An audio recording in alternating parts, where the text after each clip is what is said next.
Apprenons une autre façon d'avoir le contrôle de nos émotions. Eh bien, dans l'article précédent, j'ai mis l'accent sur les mémoires cellulaires qui nous maintiennent dans des émotions non désirées. Vous vous rappelez de cela?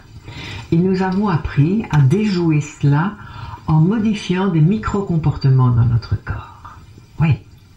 Eh bien, aujourd'hui, nous allons apprendre autrement, une autre façon de faire. Nous allons apprendre à métaphoriser nos sensations non désirées. Cette application, elle marche admirablement bien avec des enfants. Parce qu'ils sont plus crédules. Ils n'hésitent pas à entrer dans le merveilleux et dans l'inconnu. Alors si vous êtes prêt à redevenir un enfant avec le temps de pratiquer l'application gratuite que je vous propose, alors ce qui suit est vraiment pour vous. Cette petite application est connue pour changer une sensation désagréable dans le corps, même si cette sensation est physique ou physiologique. Généralement, on peut changer des sensations psychologiques, mais avec le phénomène que nous allons utiliser, on peut aussi changer des sensations physiques. Ce qui suit est la base de l'hypnose, parce que notre cerveau croit tout ce qu'on lui dit. Alors, je vais vous demander de vous rappeler une sensation très désagréable, par exemple dans l'estomac. Une sensation qui pourrait être due à une peur anticipative d'un examen scolaire ou un examen médical. Ou une sensation dans l'estomac due à une culpabilité ou à une honte du passé, mais dont vous n'arrivez pas à vous débarrasser. Voilà, rappelez-vous cela. Alors la première chose à faire est de définir la sensation avec des mots. S'agit-il d'un poids? Et si c'est un poids, est-ce que c'est un poids qui est fait avec des plumes ou avec du plomb? S'agit-il d'une tension? Est-elle légère ou très tendue? S'agit-il d'une pression exercée sur une petite ou sur une grande surface? S'agit-il d'un mouvement de va-et-vient ou d'une contraction? De quelle consistance est cette sensation? Est-ce que c'est mou ou est-ce que c'est dur? Et avec un toucher, est-ce que c'est gluant ou est-ce que c'est sec?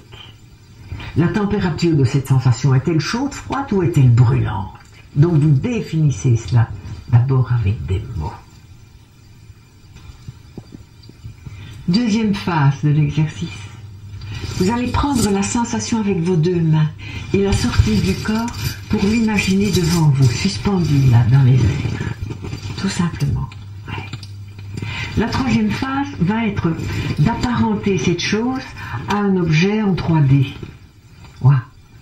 Est-ce que ce poids est-il une sorte de boule de fer ou une boule de plomb ou une boule de plume ou une boule de chewing-gum, etc., etc. Ouais. Et laissez faire, votre imaginaire va le créer tout seul. Oui.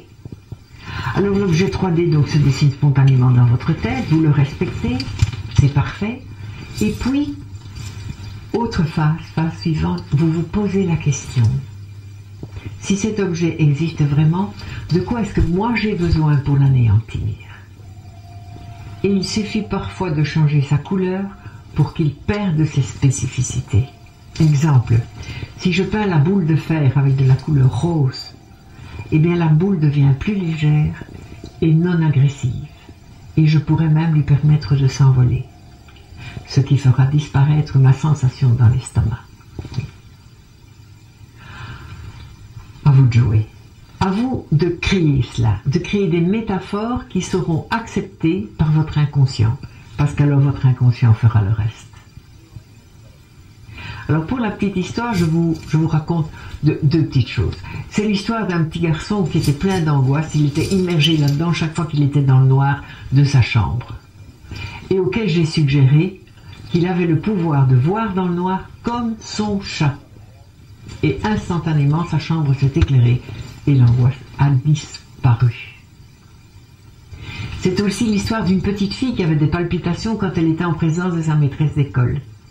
Et l'idée nous est venue à toutes les deux d'imaginer que les palpitations étaient dues à une colombe qui vivait dans sa poitrine. Et c'est la colombe qui avait peur de la maîtresse et non la petite fille. Alors on a rendu la liberté à la colombe. Et la petite fille sait maintenant qu'elle n'a pas si peur que cela de sa maîtresse. C'est tout à fait supportable. Ouais. Alors pour la bonne bouche, je vais vous raconter ma première opération d'hernie discale. C'était en 1978 et le protocole médical était beaucoup plus drastique à l'époque. Voilà. Mais bien sûr, les pompes à morphine n'existaient pas encore. Voilà. Et la coutume voulait que les opérés fassent leurs crampes. C'est-à-dire, c'était ça la formule consacrée à l'époque, hein, mais je ne savais pas vraiment en quoi cela consistait avant d'être passé par là. En fait, après l'opération, des crampes se produisaient toutes les 20 secondes. Et cela durait entre 16 et 24 heures. C'était un réel supplice. Supplice qui parfois était allégé 2 ou 3 fois par jour par une petite piqûre de morphine et puis c'était tout. Les douleurs étaient tellement fortes et récurrentes que je m'étais imaginé que mon corps était un tronc d'arbre que l'on passait dans une scie circulaire de gauche à droite et 20 secondes après, on le repassait dans l'autre sens, de droite à gauche. C'était insupportable. Et après quelques heures de ce supplice, l'idée m'est venue que ce sont les mêmes nerfs qui véhiculent aussi bien la douleur que le plaisir. Ah. Bon, de là, il n'y avait qu'un pas à imaginer que toutes les 20 secondes, c'est pas mal que j'avais, mais je bénéficiais d'un orgasme. Vous imaginez? Waouh! Et c'est cela qui m'a permis de tenir 17 heures sans hurler. Allez-y, faites vibrer votre imagination et inventez des métaphores thérapeutiques. Vous verrez, c'est magique.